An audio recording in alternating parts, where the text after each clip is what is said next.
Bismillahirrahmanirrahim. Assalamu alaikum. Welcome to my YouTube channel, Science for Everyone. Today we'll discuss a very important topic that is related to microbial nutrition, and the name of the topic is Chemolithoheterotroph.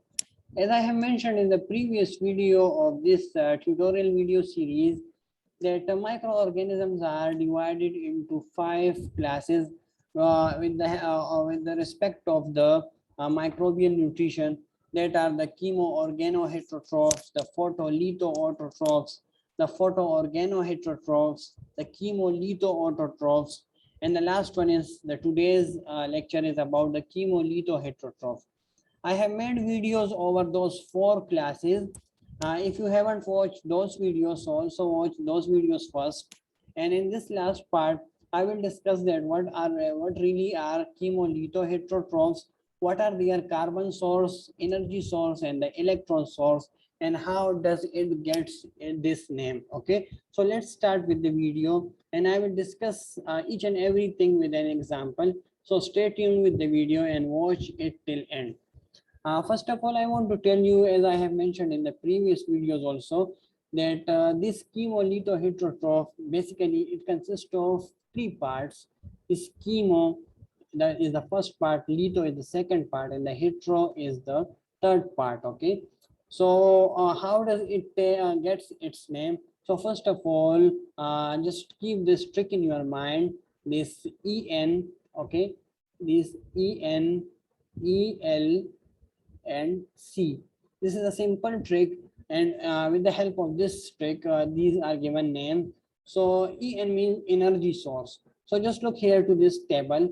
The energy source, according to energy source, microorganisms are divided into phototroph and chemotroph. So here the energy source is the organic molecule, okay, inorganic chemicals. Okay, so just because of it, these are known as chemo. The name is given chemo. The second part of the is the litho. So the second part is the electron source. So here, just look here for the litho. So electron source, that are when electrons are taken from the inorganic sources. So these are known as the lithotrophs. So here, this is the name is known as lithotroph because the electrons are given by inorganic electron donors. And the last part is the heterotroph. Heterotroph means that they are getting their food from the outside. Okay, they are not synthesizing their own food. They are not using CO2 as their carbon source.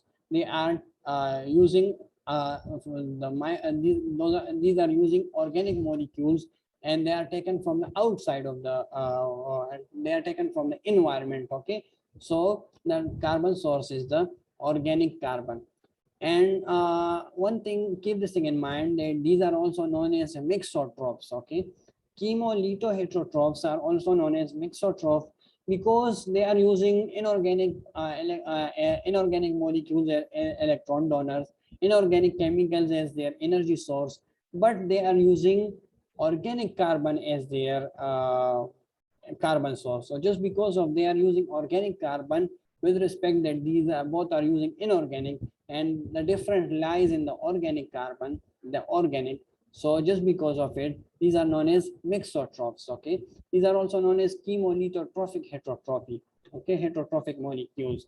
So these are different names given to these, but keep this trick in your mind, that the chemo means the first part is the energy source, the second part is the electron source, and the third part is the carbon source. Now I will give you each and every example that how they are using carbon source, what type of things are they using as their carbon source. Okay, so one thing, keep this in mind, that they are using glucose and other such type of organic molecule as their carbon sources. Okay, glucose and proteins, vitamins, lipids, these all are organic molecules, and they are consumed by this chemolithoheterotroph, and with the help of these glucose and these proteins and other such type of larger macromolecules are synthesized. Okay, so if someone asks you that what are the organic carbon sources, so you can say that the glucose, the proteins, the vitamins, the lipids, and other type of organic molecules. Okay, So this was the carbon source, okay, the organic. Now I will show you the energy source and the electron source with the help of an with the help of wait a minute, diagram. Just look here, this is a diagram. If I want to repeat, so the carbon source that was used as organic molecule, okay, organic molecule. So I will erase this CO2 just to make you understand with the help of this. So I will also erase this one, okay. I also erase this thing. So they are using carbon source, organic compound as their carbon source, and with this carbon they are using this organic compound for the biosynthesis of other macromolecules. Okay, so this was simple. Just keep this thing in mind. Now here come the electron source and the energy source. So the electrons that are used and they are derived from the inorganic compounds, okay, from the inorganic molecules. And what are those inorganic molecules? These are these electron donors, and these all are electron donors, okay. These just look here. This hydrogen can also give electrons to the electron transport chain. This NO2 can also give it, NH4, H2S, and iron, sulfur. These all can give electrons to the electron transport chain.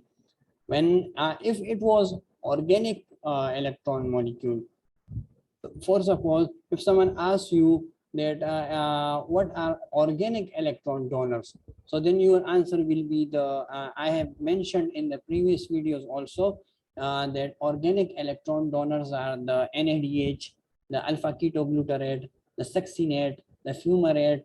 These all are organic pyruvate. These all are organic electron donors. But in case of this hydrogen and this nitrate, these all are inorganic electron donors. Yes, if I want to show you a diagram, so you will be more clearer about it. Just look here. This diagram. I have also explained this diagram in the previous video, but it was another case. Just look here to this portion of this diagram. Okay. So as I have told you that the electron donors are the inorganic molecule. So this NO2 give its electron to the electron transport chain, and after that this electron move across the electron transport chain, and after that here is an ATP synthetase. I think you have seen it, ATP synthetase. And when there is a sufficient gradient of protons established in the periplasmic space, after that these protons then again cross the move through the ATP synthetase, and ATP is produced. Okay, just remember the electron transport chain.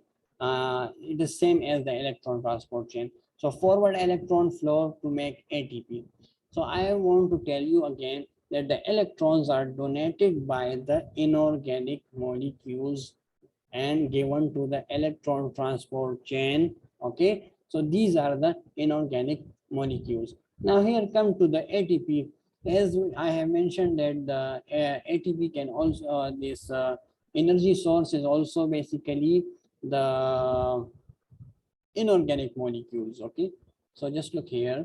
As I have told you that these inorganic molecules donates its electron to the electron transport chain, and after that when it crosses the electron transport chain, and at the last when the electrons are accepted by the oxygen and other type of acceptors, so a sufficient electron proton gradient is established, and when it crosses the ATP synthetase, so ATP is produced. So here is the energy, total energy of the ATP, okay, different ATP.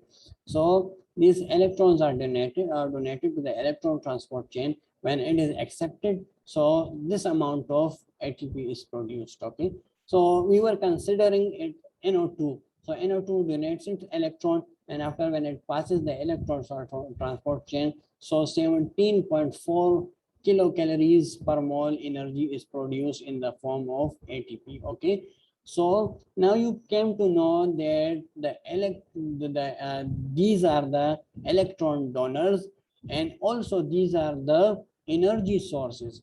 Means that with the help, if there were no electrons donated to the electron transport chain, so there will be no ATP. So when these electron donors donates its electron, so just because of these electron donors, ATP is produced. So these are also known as electron donors or electron sources, as well as these are also known as energy sources. So now you came to know that what are the energy sources of the chemolithoheterotrophs and what are the electron sources of the chemolithoheterotroph. Okay, so this was all about the today's lecture. If you have any further question related to chemolithoheterotroph, so you can ask me in the comment box. Okay, I will answer you there. Okay, and if you have understand this video well, so like this video, share it with your friend, and subscribe to my channel for more interesting videos related to science. Thank you very much. God bless you.